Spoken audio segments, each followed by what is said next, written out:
señales y prodigios por manos de ellos. Mas la multitud de la ciudad estaba dividida, y unos estaban con los judíos y otros con los apóstoles. Pero cuando los judíos y los gentiles, juntamente con sus gobernantes, intentaron afrentarlos y apedrearlos, ellos se enteraron y huyeron a Listra y Derbe, ciudades de Licaonia y a toda la región alrededor, y ahí predicaban el evangelio. Vamos a orar. Altísimo Señor, unánimo y soberano Rey poderoso, grande eres tú, Señor. Tus obras dan gloria de tu majestuoso nombre. Tú eres hermoso, excelso, majestuoso. Tu nombre es santo, Señor. Y tú eres maravilloso. Te honramos y te glorificamos, Señor. Nos gozamos en saber que en el sacrificio de Cristo nos salvaste. Por eso te cantamos que eres grande, porque grandes son tus obras, oh Señor Dios Todopoderoso. Oh Padre, en esta mañana estamos en tu palabra, en tu santa palabra, en tu divina palabra, en tu palabra inspirada, Señor. Y te rogamos, Padre, que nos des santidad y humildad para predicar tu palabra. Que nos revistas de la humildad de Cristo, de la santidad de Cristo, para que tu palabra, Padre, pueda llegar al corazón de los que oyen de diferentes edades.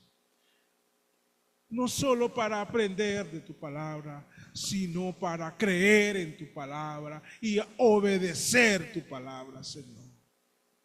Oh Padre, en tu nombre predico tu palabra. Úsala con poder para tu gloria. En Cristo Jesús. Amén. La poderosa predicación en Iconio que llevó a dividir la ciudad. Hermanos, tanto en el trabajo pastoral que requiere cuidar y apacentar el rebaño del Señor en las iglesias locales, así como en el trabajo en el campo misionero, tanto local como internacional, siempre hay experiencias alentadoras que nos motivan. Asimismo, también hay experiencias desafiantes que pueden desalentar a algunos. Constantemente hay decisiones difíciles que hay que tomar. Igualmente hay muchos mensajes que se tienen que predicar.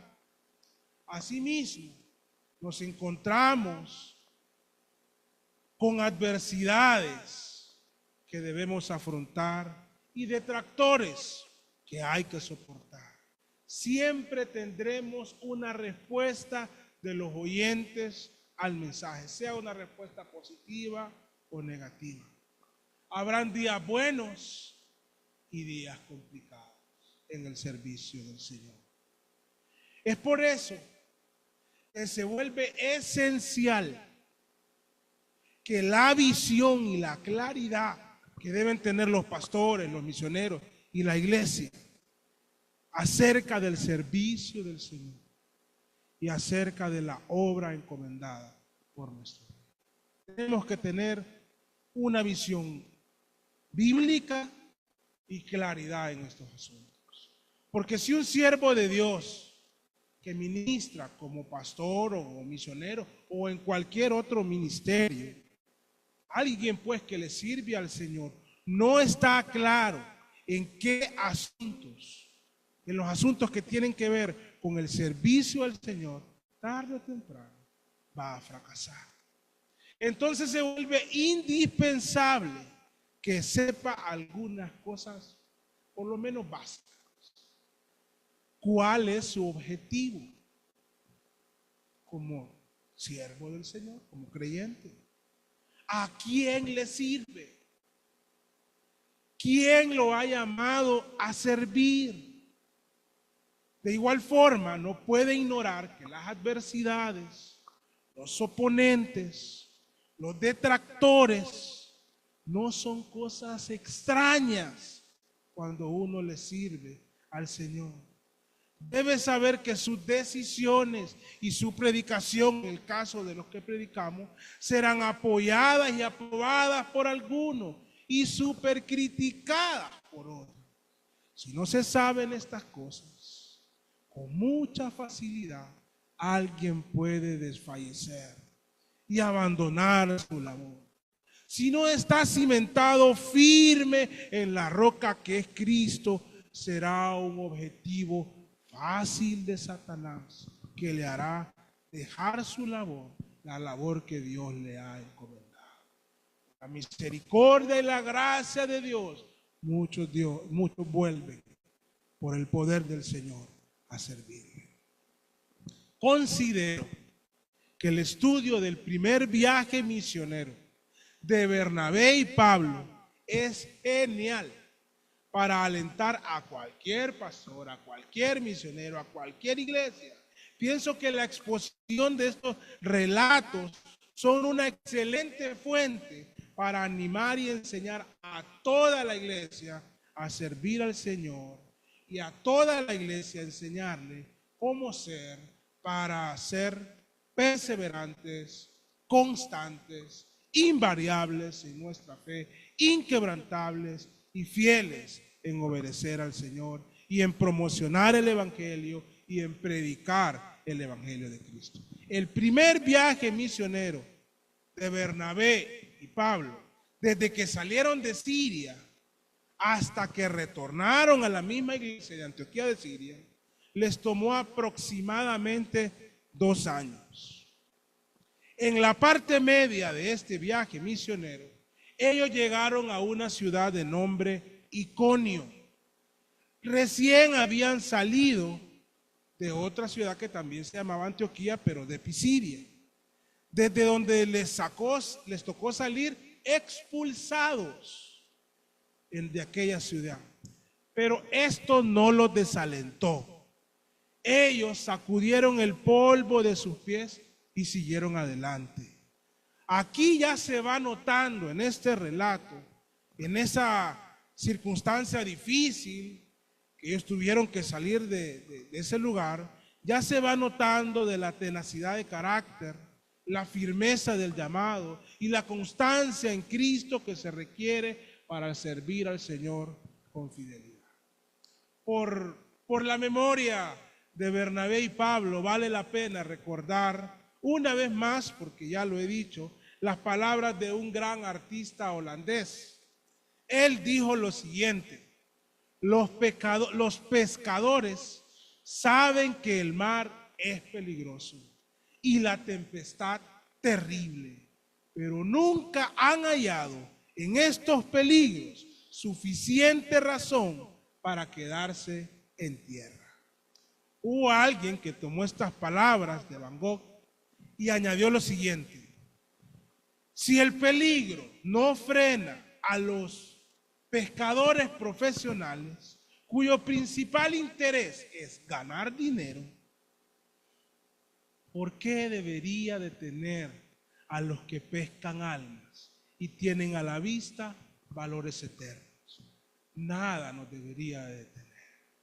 Afirmo, hermanos, que Bernabé y Pablo eran pescadores de almas y pescaban almas para Cristo. Podemos decir que ninguna tormenta les hacía retroceder. Eran intrépidos, llenos de valor, tenaces, valientes, pero más que eso, eran obedientes al llamado del Señor. Cuando llegaron a Iconio, el relato que acabamos de leer, ya habían tenido que salir corridos de Antioquía de Pisidia. Entonces tuvieron que dejar atrás esa ciudad, pero no dejaron atrás su Dios, su objetivo y su ministerio.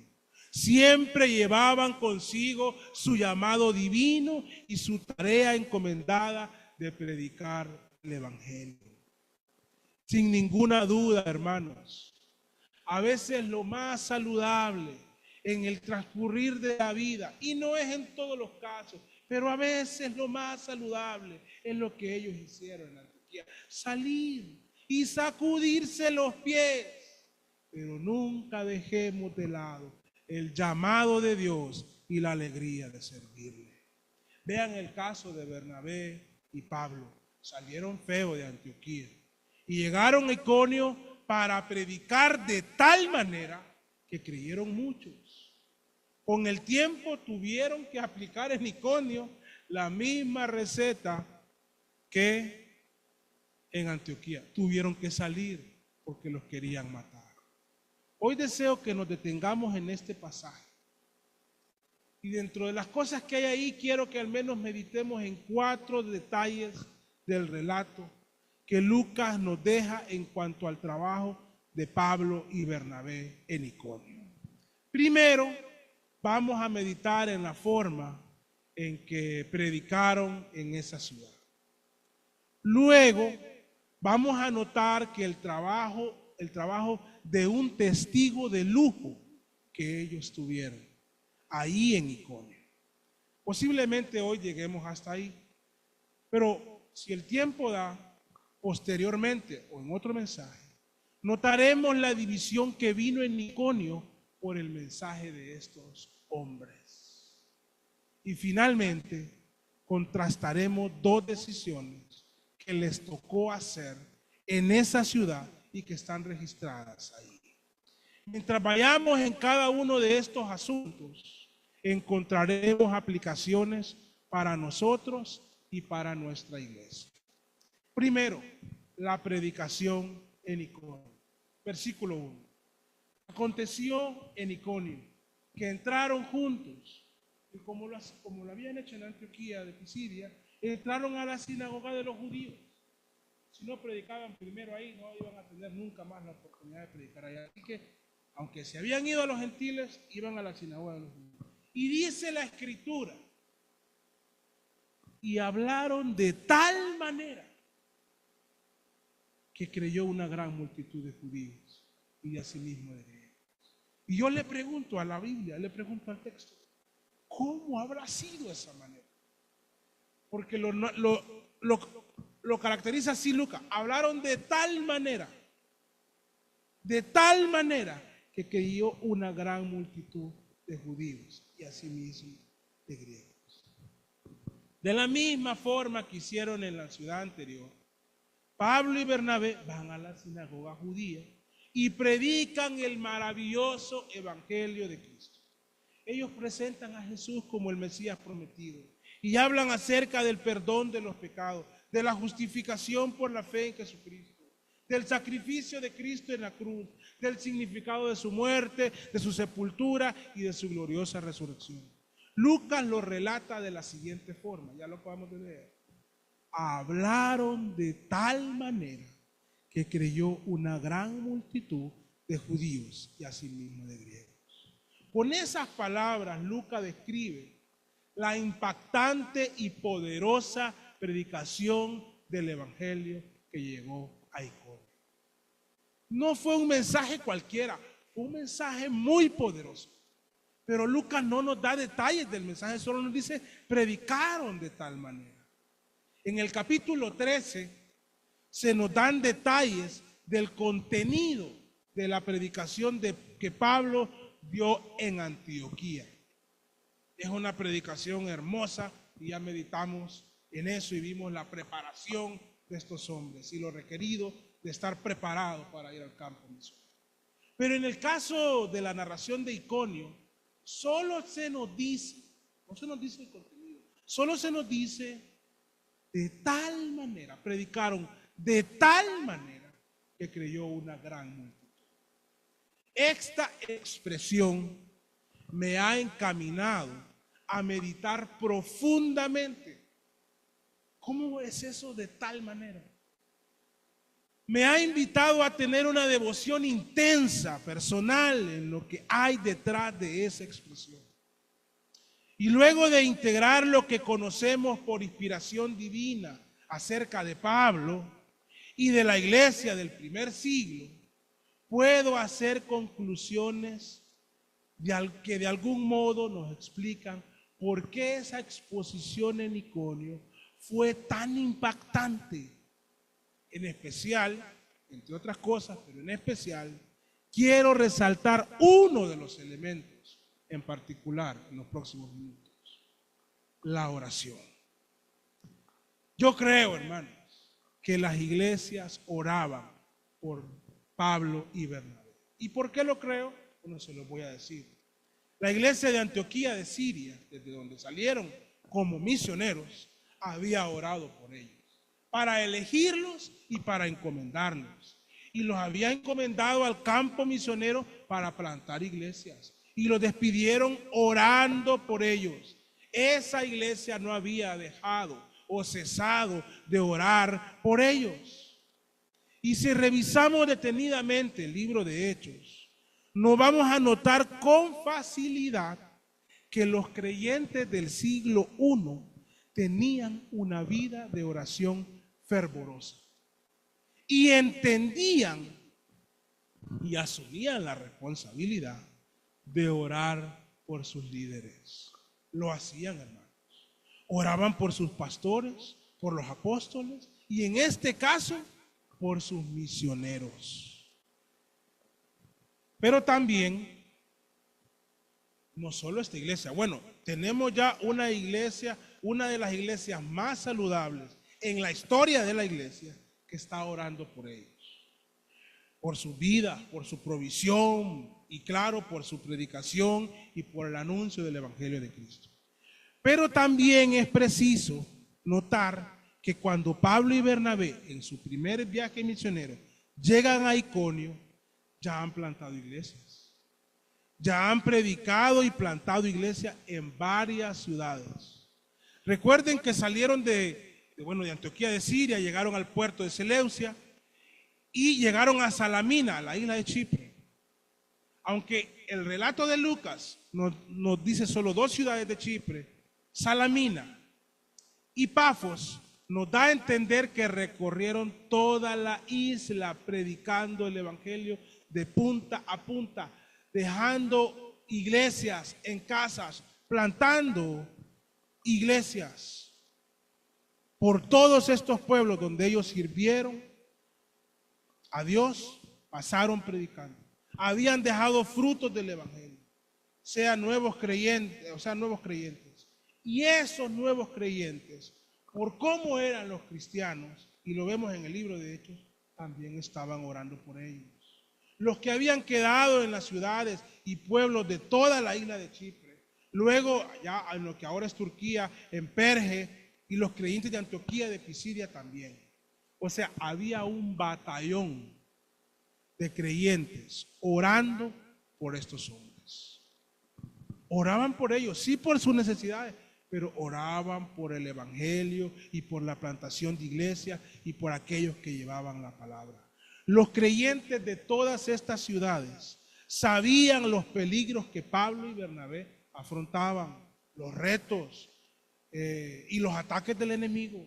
Sabían del trabajo evangelístico que hacían y asumían responsablemente la tarea de orar fervientemente por ellos. En resumen, tenemos a la iglesia de Antioquía de Siria, a la de Salamina, por lo menos los que se mencionan, a la de Pafos, a la de Perge y a la de Antioquía de Pisidia, orando por Pablo y por Bernabé.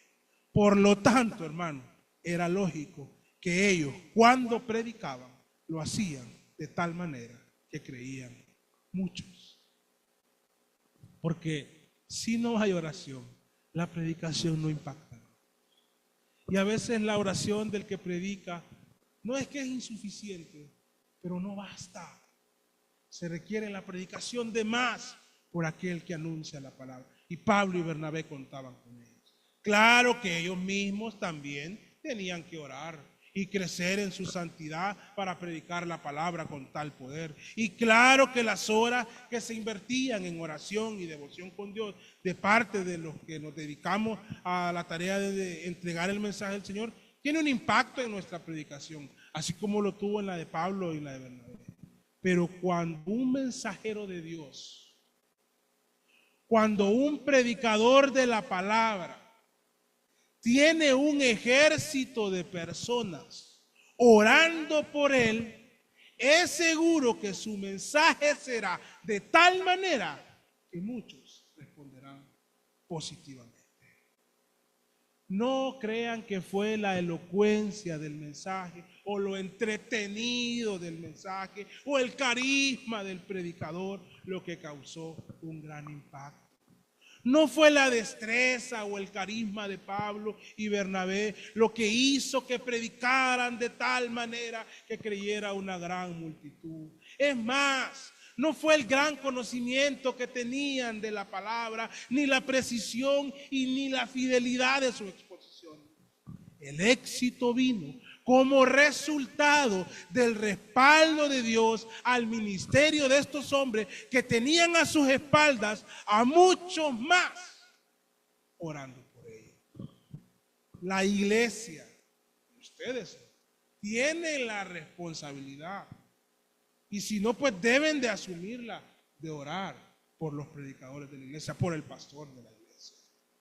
Ahora, no solo era que las iglesias oraban por Pablo, de lo cual yo estoy seguro. Basta, hermanos, con leer cómo estos hombres oraban allá en Hechos 4, cuando empiezan a perseguir a los apóstoles, y en un momento de la oración, soberano Señor, le dicen, y más adelante le dice, permite a tus siervos que con todo denuedo hablen tu palabra mientras tú mueves tu mano de poder para hacer señales y prodigios. Y el lugar en el que estaban congregados tembló.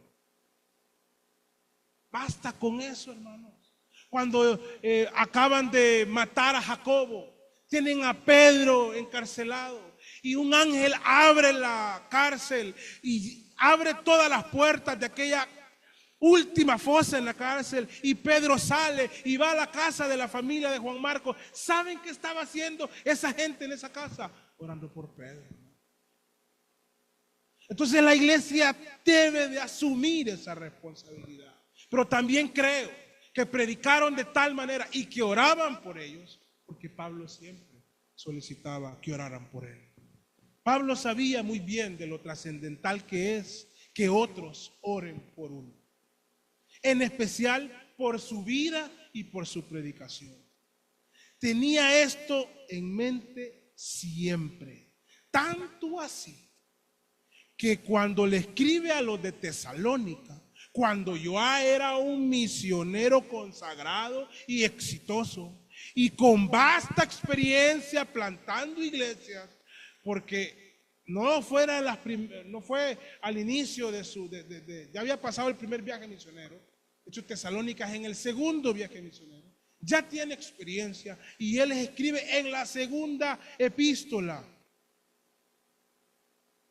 Creo que es el 3:1, no recuerdo la cita, pero les dice, hermano, orad por nosotros, para que la palabra del Señor corra y sea glorificada.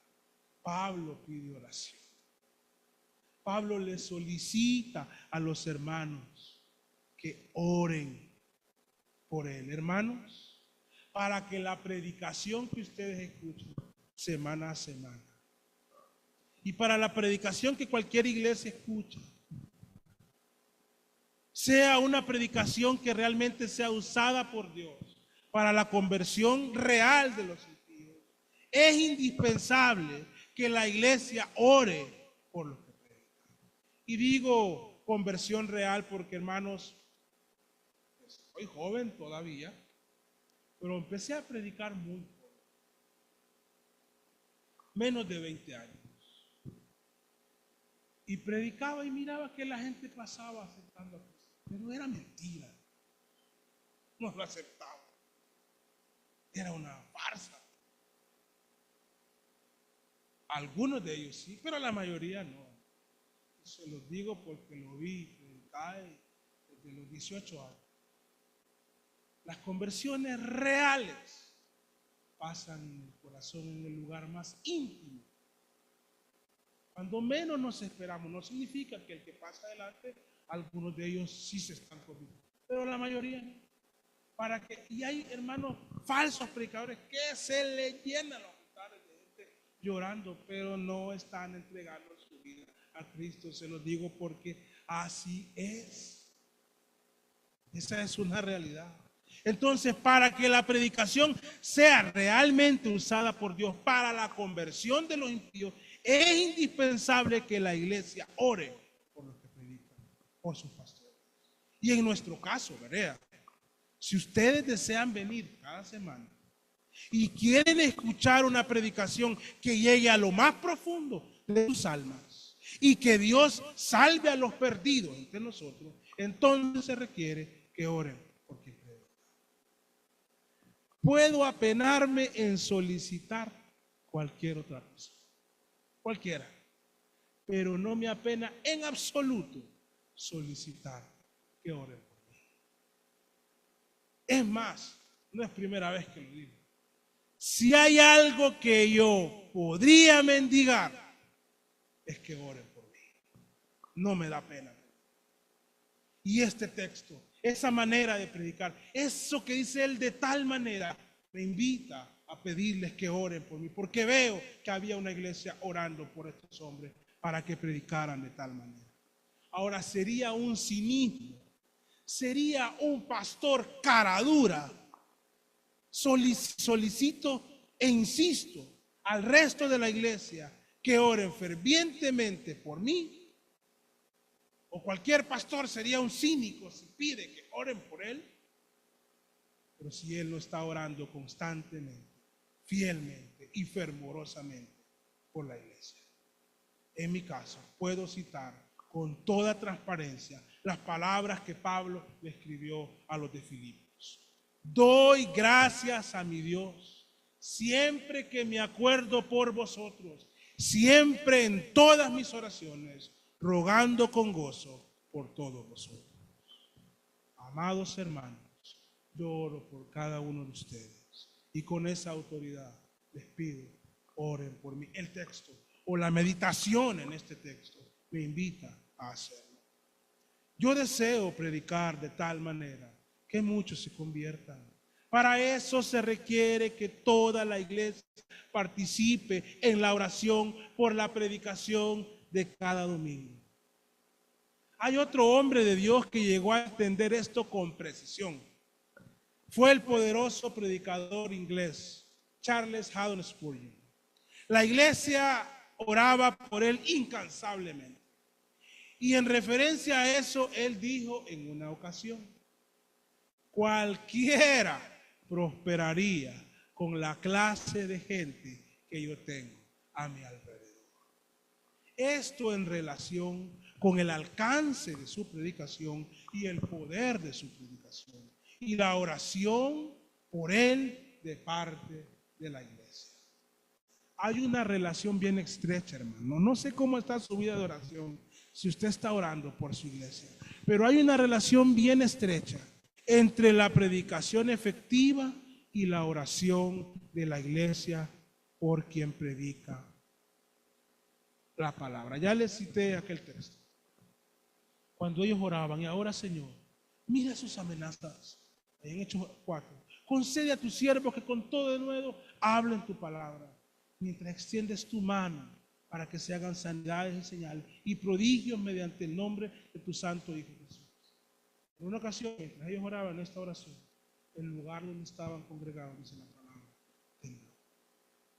Así que ahora, cuando leamos Hechos 14, versículo 1, y cuando lleguemos a la parte dice, hablaron de tal manera que creyó una gran multitud, entendamos que una de las razones principales para que esto pasara fue la oración de muchos creyentes por estos hombres.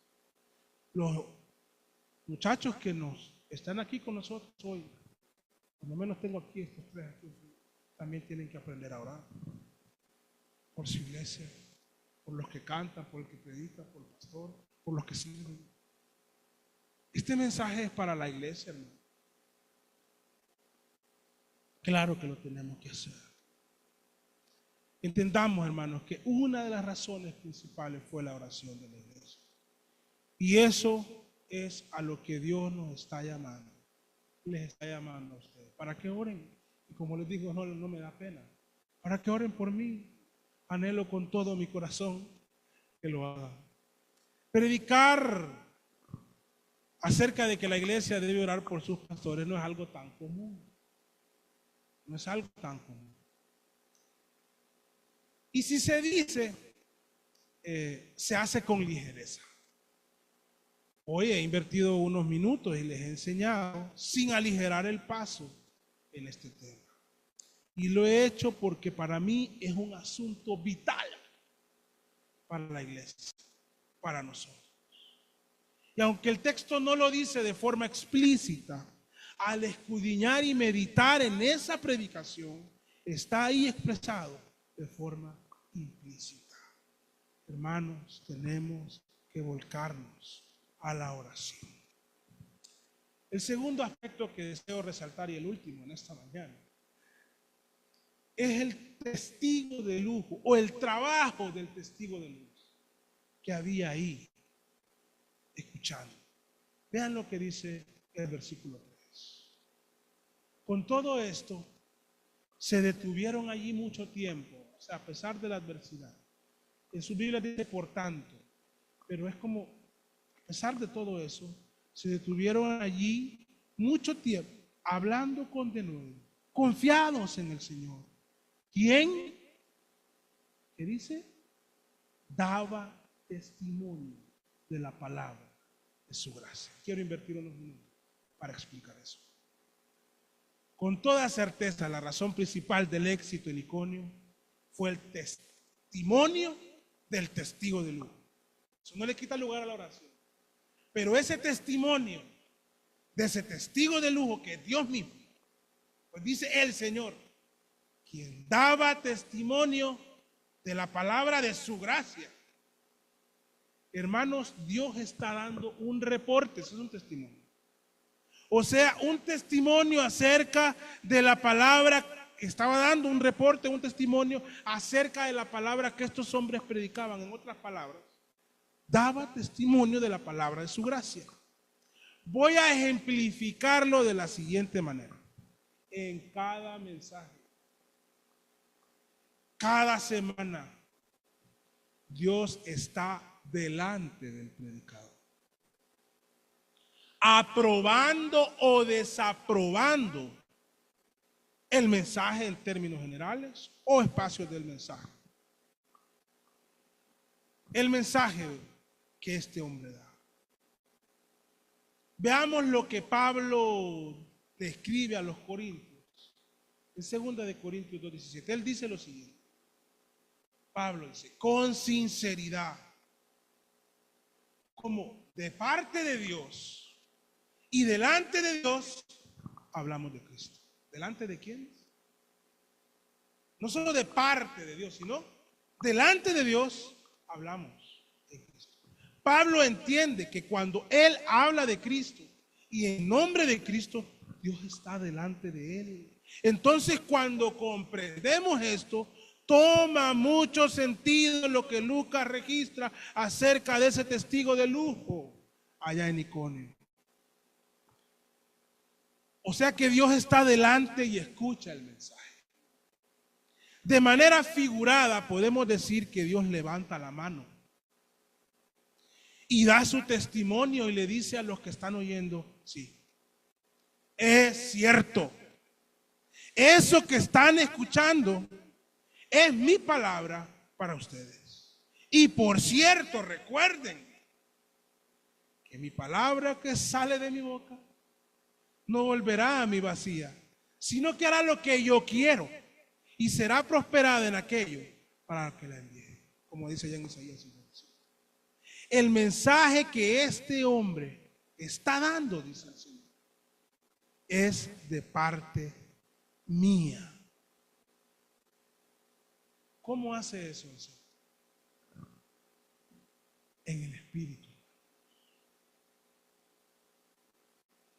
No tiene mucho que ver si el mensaje está entretenido, aburrido o lo que sea.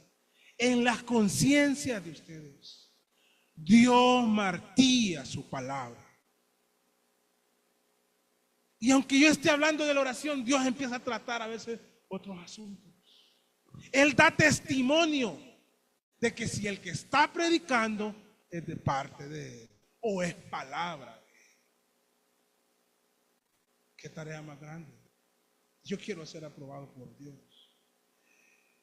Esa es la aspiración, que Dios dé un testimonio positivo. Es la aspiración más grande de un predicador. Me refiero a que el Señor dé testimonio de la palabra de su gracia. Del mismo modo, esta debe ser la aspiración de cada oyente en esta iglesia. Ustedes deben desear que Dios apruebe la predicación que se da en esta casa de adoración. Muchos predican, sé que muchos lo hacen de parte de Dios y delante de Dios. Pero ¿por qué no decirlo, hermano? Otros no, ni tocan la Biblia o la malinterpretan. La iglesia debe de desear que la predicación que aquí se predica sea aprobada por Dios en un testimonio. Y de ser así, hermanos, si ese es su deseo, entonces no está de más recalcarles que oren para que así sea en medio de nosotros. Este es el asunto central por el que nosotros nos congregamos. La predicación de la palabra. Alabar al Señor, pero a través sobre todo de la predicación de la palabra. Si notan en los registros históricos del libro de Hechos, el escritor inspirado hace énfasis una y otra vez en la predicación. Eso no significa que los creyentes o los cristianos no cantaban o que no recogían ofrendas o que no tuvieran comunión entre ellos. Todos estos asuntos también pasaban y también son importantes en la iglesia. De hecho, también hay registros inspirados de estas prácticas cristianas. Pero la exposición de la palabra es central en los registros y es principal en el culto. No es casualidad que Pablo le escribiera a su querido discípulo Timoteo: te encarezco delante de Dios y del Señor Jesucristo, que juzgará a los vivos y a los muertos en su manifestación y en su reino, que prediques la palabra, que instes a tiempo y fuera de tiempo, redarguye, reprende, exhorta con toda paciencia y doctrina. La palabra del Señor, amada iglesia. Cuando se predica la palabra de Dios con fidelidad y es anunciada de parte de un hombre de Dios, de un heraldo de Jesucristo, de un pregonero de justicia que guarda su vida de pecado para no ser estorbo en el mensaje, entonces Dios mismo dará testimonio de la palabra de su gracia. Eso fue lo que pasó en Iconio. Dios dio testimonio de la palabra, de su gracia, de la palabra que es predicada por hombres santos que oraban y que tenían un ejército de creyentes orando por ellos. Ahí está la fórmula, nos corresponde aplicarla. Pero no piensen, hermanos, que cuando la predicación es aprobada y testificada positivamente por Dios, va a ser aprobada y bien recibida por todos los que oyen. No olviden que todo esto es una guerra espiritual. Lo que está pasando en Medio Oriente, hermanos, son confites para esta guerra. El enemigo también tiene soldados y esos se dedican a desacreditar el mensaje que anunciaron. Me refiero a enemigos externos de la iglesia. Eso fue lo que pasó en Iconio. Y ese es el tercer punto de este mensaje. Lo vamos a adecuar para la próxima semana en un nuevo mensaje y seguir meditando en esto. Hoy cerremos aquí, pidámosle a la iglesia, pidamos a Dios que la iglesia ore. Su vida de oración, que espero que la tengan, oren.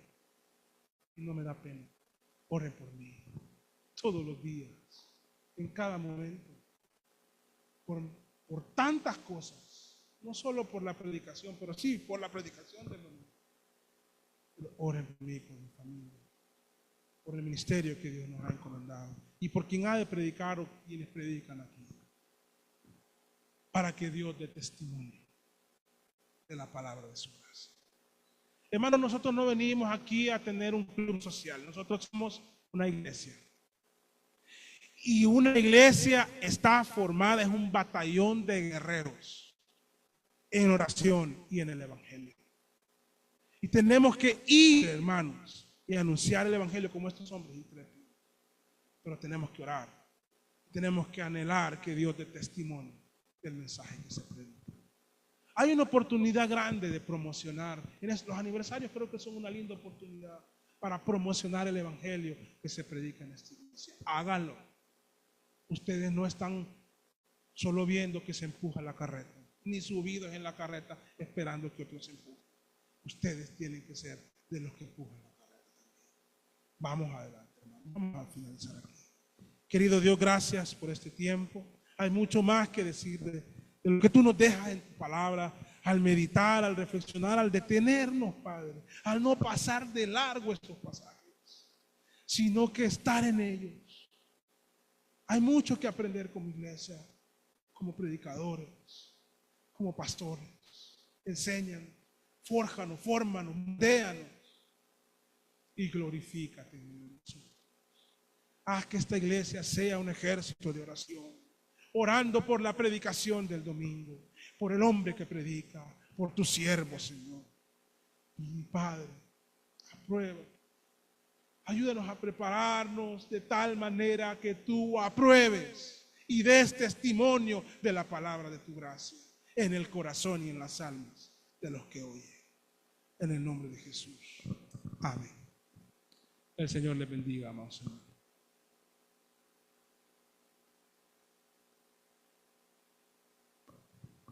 Gloria a Dios por esta palabra.